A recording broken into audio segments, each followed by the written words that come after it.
we do have the best job on the highway patrol. We can run a pursuit, rescue, and a medevac all in the same day. It's pretty awesome. This is the best of all worlds. You get to be a cop and a paramedic, so you can't beat that.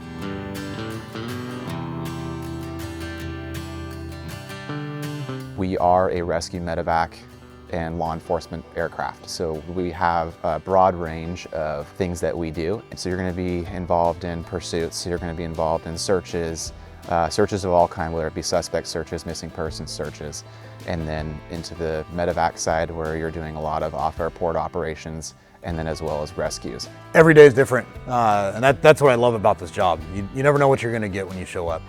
You could go, you can go from a pursuit at 10 o'clock in the morning to medevac for, a gunshot victim out of Richmond to a rescue out on the coast, all in one day. There's no real changes with the seasons or anything like that.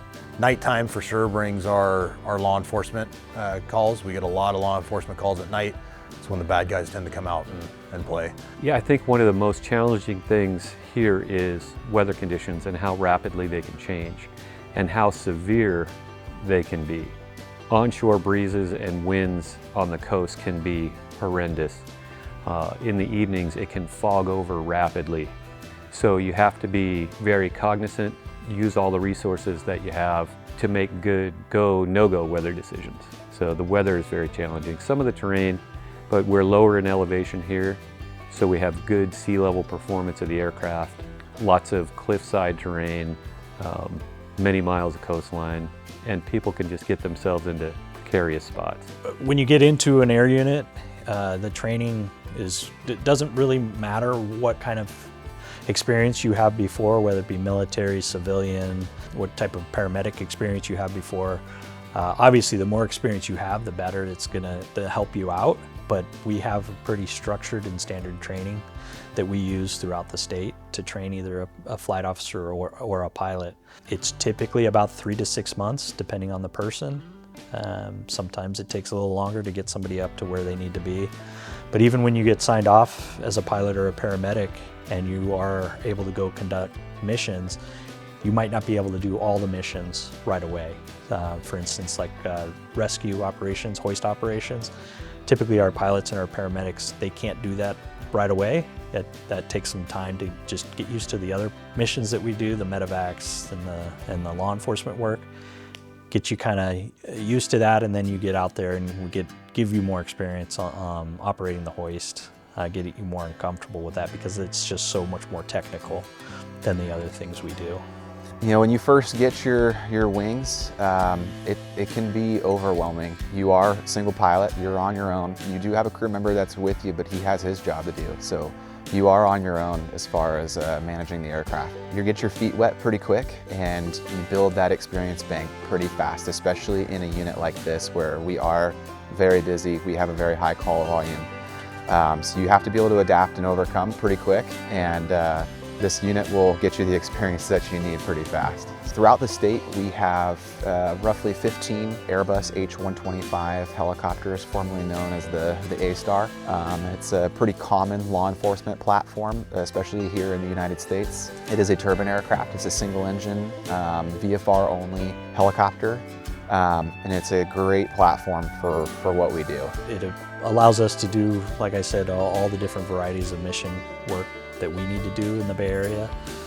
We can land pretty much anywhere we need to land due to its smaller size than other helicopters, but yet it has plenty of power. We can get into and out of a lot of tight spaces. When the temperatures go up in the Bay Area in the summertime, it can get really hot here, so it still performs very well. We can fire it up pretty quick, so we have a quick response time. It's a nimble platform, and it's more than capable for our mission set to do just about anything that we need it to do. Ability inside the cockpit is great.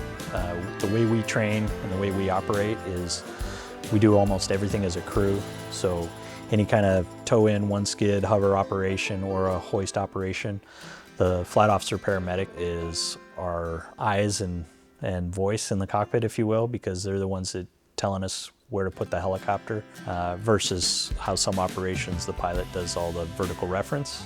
We operate to where the flight officer tells us where to position the helicopter. We're equipped with a FLIR 380 HD camera that allows us to see, I believe it's 1080p high definition during daytime operations. And then at nighttime, it's equipped with the FLIR as well, the forward-looking infrared. And that's our primary thing, our piece of equipment for law enforcement. We're also equipped with a track-a-beam. We use that a lot at nighttime for our pursuits as well.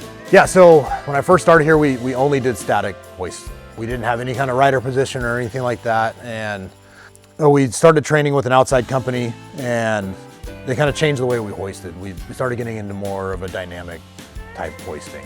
And what that means is instead of flying over a spot, lowering our hook down, and then staying in that spot and bringing our load back up to the helicopter, now we're flying down to the spot, hooking up our load, and then we're actually flying away from the spot. Dynamic hoisting has been a great improvement for all of our skill sets. The fact that we can use climbing and ascending and forward airspeed to control loads that might get a little unstable is very advantageous. So we have not had many issues with spinning and swaying, and we've all learned to really arrest those things by good crew communication and the techniques that we've learned. I think probably the hoist rescue portion of it is my favorite, simply because it's the most challenging. We can get into some challenging, like I said, weather conditions, winds, terrain, but when you remove somebody from a situation that they're in that's dire, the gratitude is generally pretty immense, and that's a really good feeling to know that we did something good for somebody that was in a bad situation.